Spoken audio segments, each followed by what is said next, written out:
ஹரி ஓம். ராதே கிருஷ்ணா. அறிந்து கொள்வோம் பகவான் நாமங்களை, தெரிந்து கொள்வோம் அதன் பெருமைகளை. பகுதி 207. இந்த பகுதியில் 214வது திருநாமத்தை பார்க்க போகிறோம். இது விஷ்ணு சகஸ்ரநாமத்தின் 23வது ஸ்லோகத்தில் வருகிறது. ஸ்லோகம் 23. குருர் குரு தமோ தாம சத்ய சத்ய பராக்கிரமः நிமிஷோ நிமிஷஸ்ரக்வி வாசஸ்பதிருதாரதிஹி.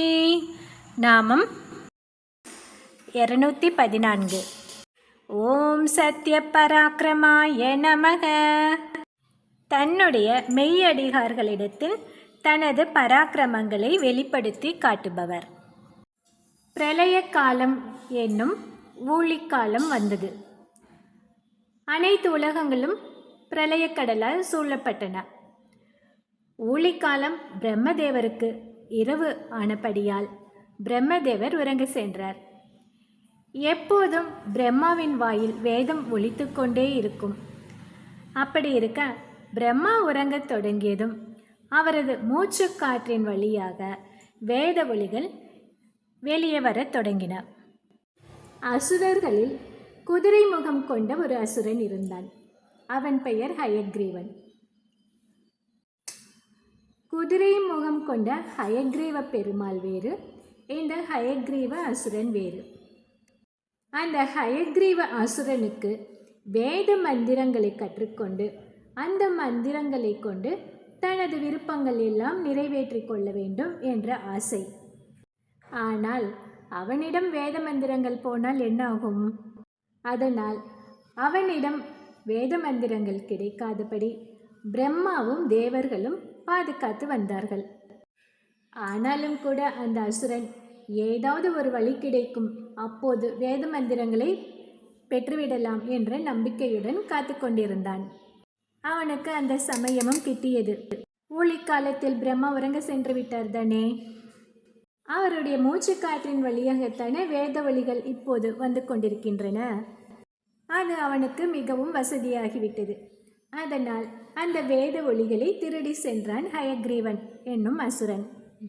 இப்படி வேதங்கள் திருட்டு போனதை உணர்ந்த பிரம்மா உறக்கத்திலிருந்து எழுந்து கொண்டார். ஹயக்ரீவ அசுரனின் சூழ்ச்சியை புரிந்து கொண்டார். தேவர்களை எல்லாம் அழைத்து கொண்டு திருப்பார்கடலை அடைந்து ஹயக்ரீவ அசுரனிடமிருந்து வேதங்களை மீட்டு தருமாறு திருமாலிடம் பிரார்த்தனை செய்தார் பிரம்மா. திருமாலும் ஒத்துக்கொண்டார். வேதங்களை மீட்டு தருகிறேன் என்று வாக்களித்தார். இப்போதுதான் ஊழிக்காலமாயிற்றே. அதனால் அனைத்து உலகமும் கடலால் சூழப்பட்டிருந்தது. அதனால் கடலில் சஞ்சரிக்க வசதியாக அதற்கு தகுந்த உயிரினமாகிய மீன் போன்ற வடிவை எடுத்துக்கொண்டார் திருமால். இதுதான் மத்ஸ்ய அவதாரம். இப்படி வேதங்களை மீட்பதற்காக திருமால் மீனாய் அவதரித்திருக்கிறார் என்பதை அறிந்த ஹயக்ரீவாசுரன் கடலுக்கு உள்ளே நன்றாக கடலுக்கு அடியில் சென்று ஒளிந்து கொண்டான். மத்ஸ்யமூர்த்தியும் கடலுக்குள் மூழ்கி அந்த அசுரன் ஒளிந்து கொண்டிருக்கும் இடத்தை அறிந்து அவனோடு போர் புரிந்து போரில் அவனை வதம் செய்து அவன் கவர்ந்து சென்ற வேதங்களை மீட்டார்.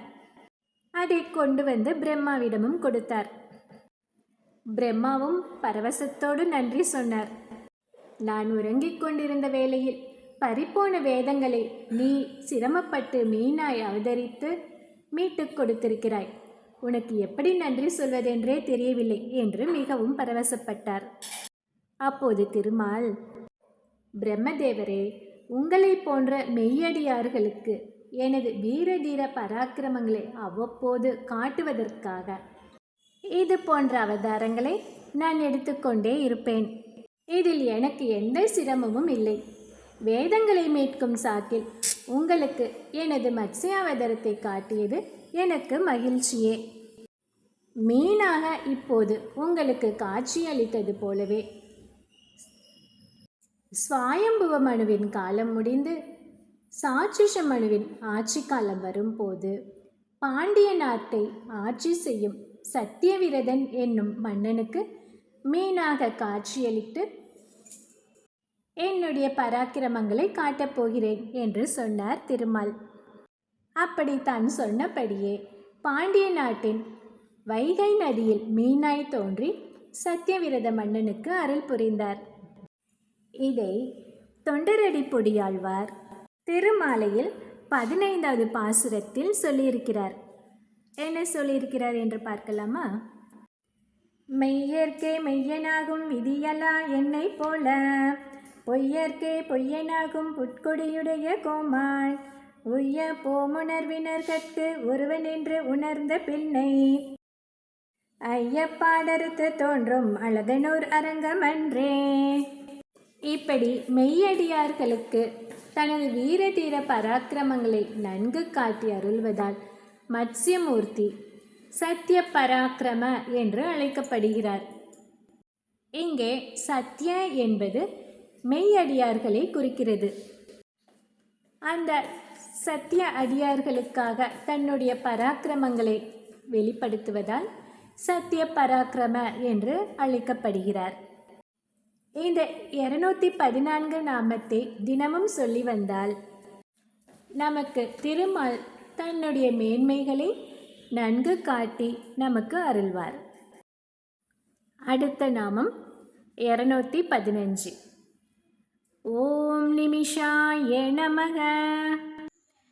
இறைவனின் கண்களை பற்றி தன் குருவுக்கு ராமானுஜர் அளித்த பொருள் விளக்கம் என்ன என்பதை அடுத்த நாமத்தில் அடுத்த பகுதியில் பார்க்கலாம். ஹரி ஓம்.